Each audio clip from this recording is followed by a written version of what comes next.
Welcome and thank you. We have a very interesting panel that has to communicate way too much in the space of 25 minutes.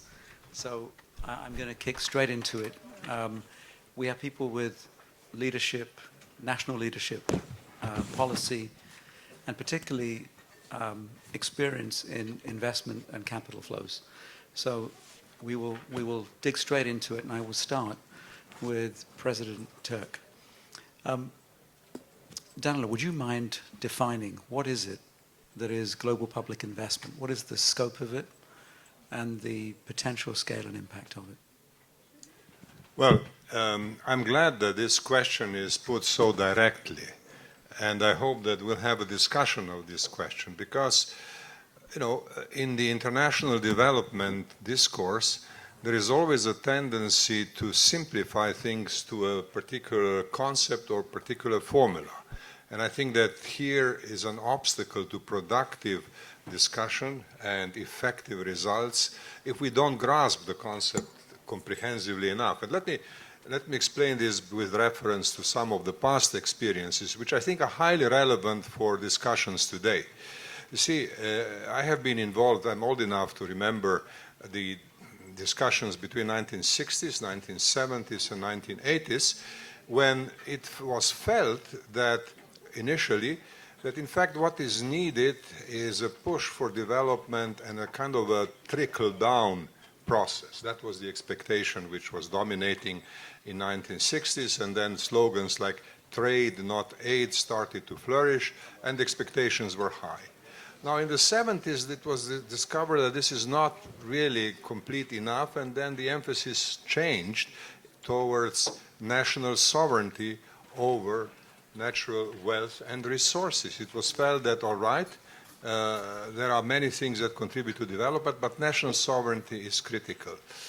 At that time, I was involved in a discussion in the human rights field of the United Nations work, and we even developed a concept of human right to development, trying to emphasize that, in fact, we have to put the human rights concept into development discussion as well. So the complexity of discourse has grown, but that did not mean that the world has come any closer to really good grasp of development. Now, of course, I have no doubts that what happened with the changes in international trade, with the creation of the World Trade Organization and expansion of international system in international trade helped to move development further. But what I want to emphasize very strongly as a reply to your question is that the current terminology, which is about global public goods, really expands the idea of development further. It does expand the concept, but it doesn't yet provide a clear idea of mechanics of that concept. And I think that what is needed now is to clarify the limits and the ambition level of the concept itself and try to develop appropriate dynamic. I mean, of course, there are ingredients there from before. Private foreign investment is one of them. It's not the only one. It's not the definitive one, but it is one of them. And there are many others. I don't want to go into all details. What I would like to emphasize is that what we need is a little more conceptual development plus very serious work of the internal mechanics of this concept. Thank you very much. Prime Minister Kiviniemi, I hope I didn't make a hash of that, I'm sorry. Marie, you have this very privileged experience. You've been a Prime Minister, but you've also worked at the OECD for over a decade. How do you see this being embraced by governments and being rolled out? So I think that when we look at the idea from the perspective of a government, and governments are thinking join or not join, and what they are going to, how they want to cooperate with this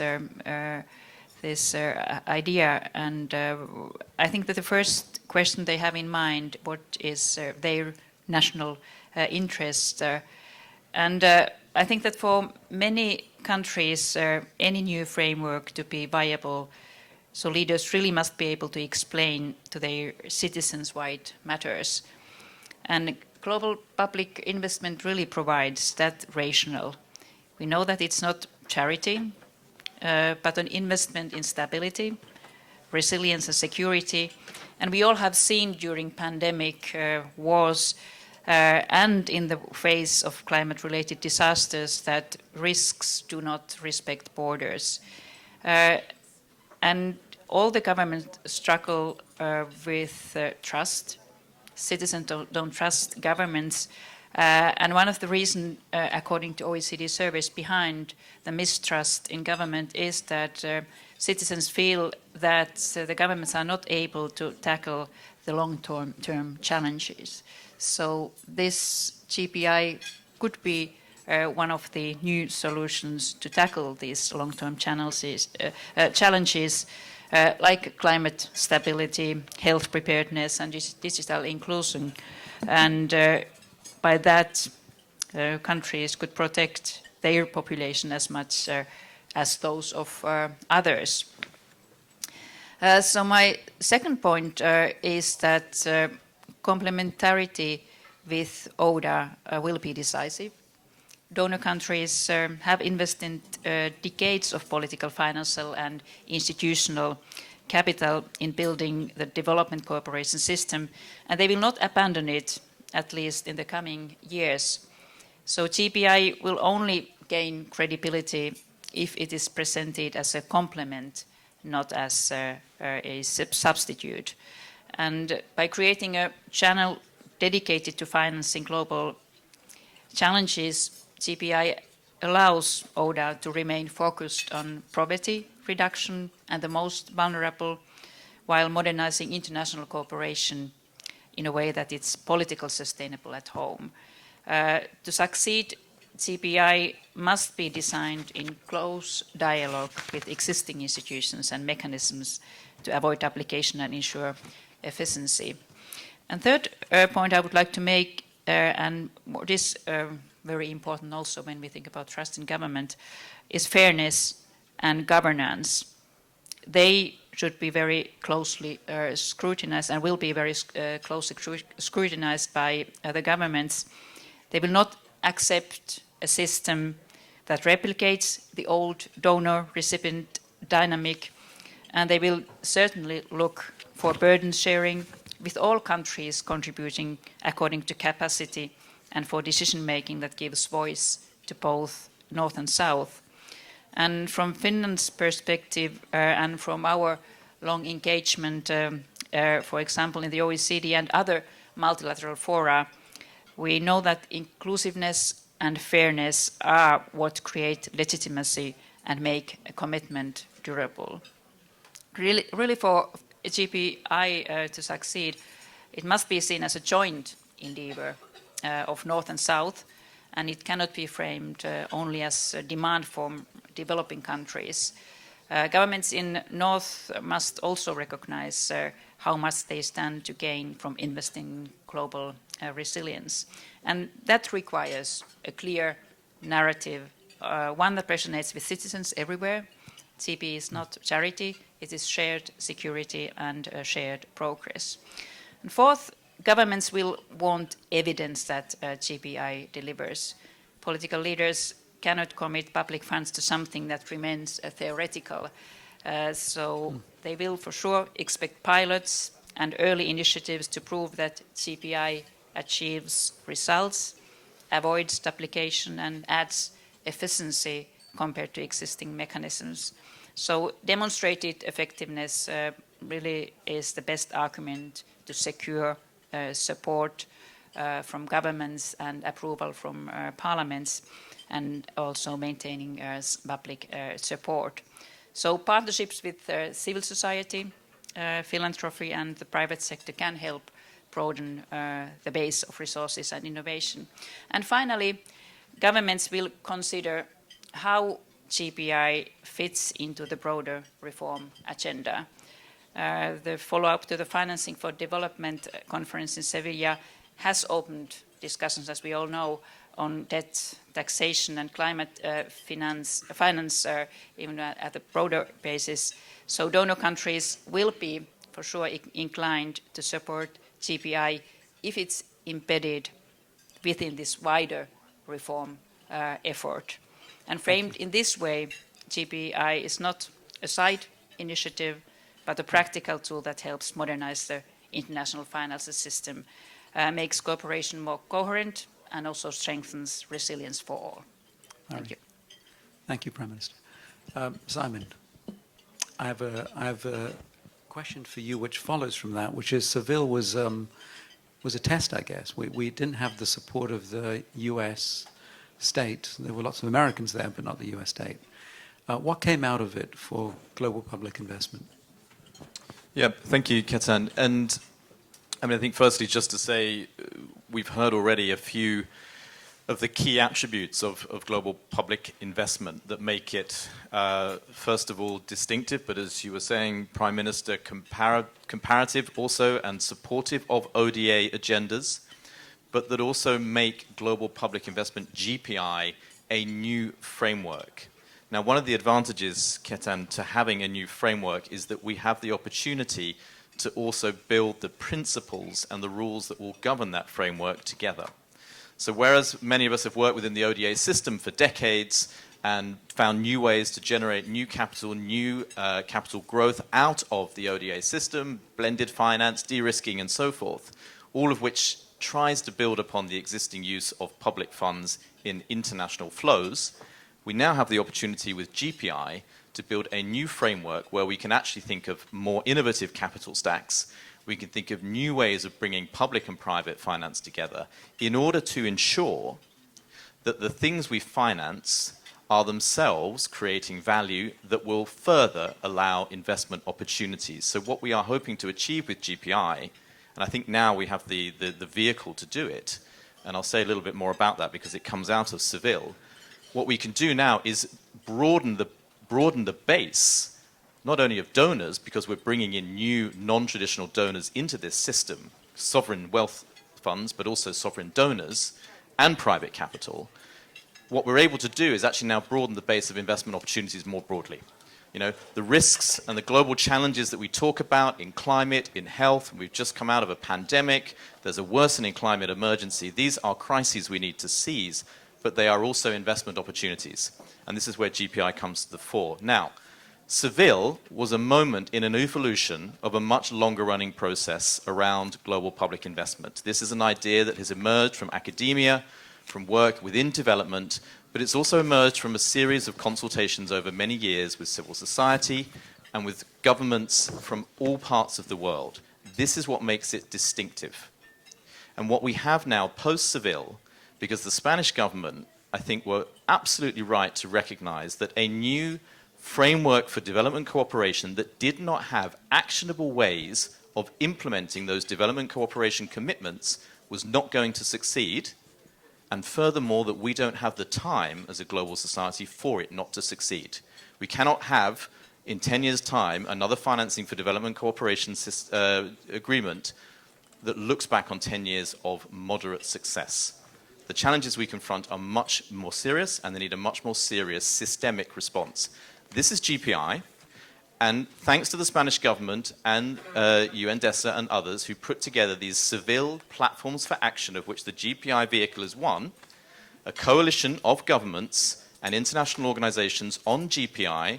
We had our first meeting just this morning, 15 governments already, 5 international organizations, and we're in discussion with a great many more.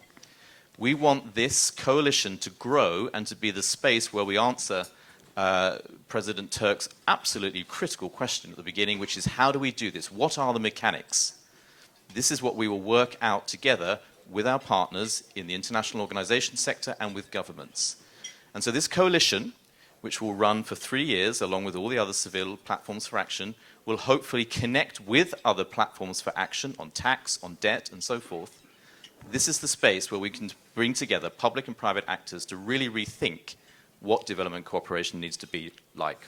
And that, I think, is why we don't need to look back to whether the US was there or not. We look forward to what we now, as a coalition of the willing, can bring together.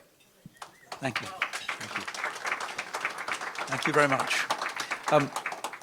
President Türk, I want you to come back, though. We've seen in the news, especially yesterday, how multilateralism is falling down and the challenges it's facing. in addressing so many of the global issues, everything from conflict to climate. Why now for this particular solution set? And is it enough? And why is now the time to roll something out? Well, you know, a rhetorical answer to this question would be, there is always the right time for an answer like this. Because in the past, you know, the situation was different, but not always that different. I remember the discussions around the new international economic order in 1970s, which was opposed by some very powerful players, which was ignored by some very powerful players, but which still persisted and involved the majority of nations, including the majority, obviously, of the United Nations membership. Now, of course, the results of that era were not brilliant and were not exactly what was hoped for, but that's how life is. I mean, you must never expect that there will be complete consensus on a large and ambitious concept like GPI. I don't think that that was ever realistic. So I think one has to accept the reality that there will be some who will doubt, and there will be some who oppose. Now, in the discussion so far, we have identified two, I think, important concepts which lead the whole process further. First is the coalition. I think we have to start discussing who exactly is the coalition, who belongs to the coalition. How does one develop an effective coalition around these very necessary and fully legitimate objectives? There is a need for real coalition. Now, coalitions were there in the past for these macro projects as well. I remember, we remember the time of the non-aligned movement and a very strong support for the idea of new international economic order in 1970s. That was a powerful coalition that did not produce results overnight, but it helped to achieve an important change after the ending of Cold War, which actually opened the avenues through the World Trade Organization in new ways and moved the world forward. So, you know, the first and most important thing is coalition.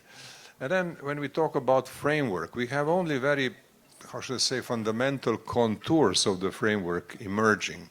But that framework requires much more work and clearer identification of priorities. So I think that these are the two main tasks today: building a coalition and defining priorities. Thank you, thank you. We have a few minutes before we have to wrap up. It goes so fast. Prime Minister, tell me, what are we missing that is a success factor that would make the coalitions happen and the capital actually flow? Because we are in a time where there is so much capital, but it's already utilized doing something. So telling the answer to that, which is implementable, would be very great success for me.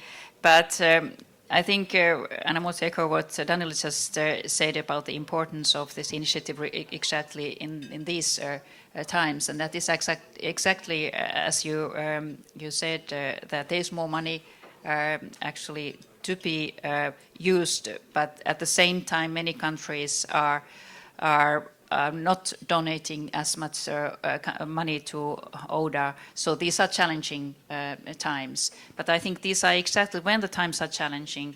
This is the perfect situation and perfect timing to try to find new ways to catalyze investments and catalyze more money for development, because the needs are even bigger than they have been earlier. And I really think that this new framework really could modernize the international cooperation, and there are great chances to create a more stable, inclusive and equitable international system. Thank you very much. Professor, I should say, Professor Simon. There was a Lancet report earlier this year saying 14 million additional deaths would happen as a result of the cuts to aid because of the US cuts to aid. So clearly there is a there is a looming issue to be solved. Would GPI help solve some of that issue? Yeah, I think, as we said, we mustn't underestimate the real concrete and very material impact of the current transformation. We talk about it as an abstract problem. It's actually very real. It's a matter of life and death. I think what I would say is, yes, GPI can do that, but I would leave with the thought that we want also to be guided by your insights as to how GPI can do that. As was mentioned, this needs concretization. What are the pilots we should focus on? We have some ideas. We would love to hear more. I think there can be ways that we can really demonstrate that global public investment can fill that gap. And not only that, but in the way I was describing before, it can create new opportunities to fill other gaps. This is about a financing framework for the future and not just for the present. And I think with that in mind, we really are looking to bring into this the best thinking, the most innovative thinking that is needed right now to ensure that we move beyond the current frameworks, which have not and are not proving, with the US pull out of USAID or not, to be sufficient to the needs that we have today in our current age. Thank you. Thank you very much for an excellent panel. I think we just scratched the surface of this topic and nowhere near got to the depth of experience and knowledge that sits on this panel. But this is clearly an important framework, a need for another collaboration coalition to make a real difference. Thank you very much.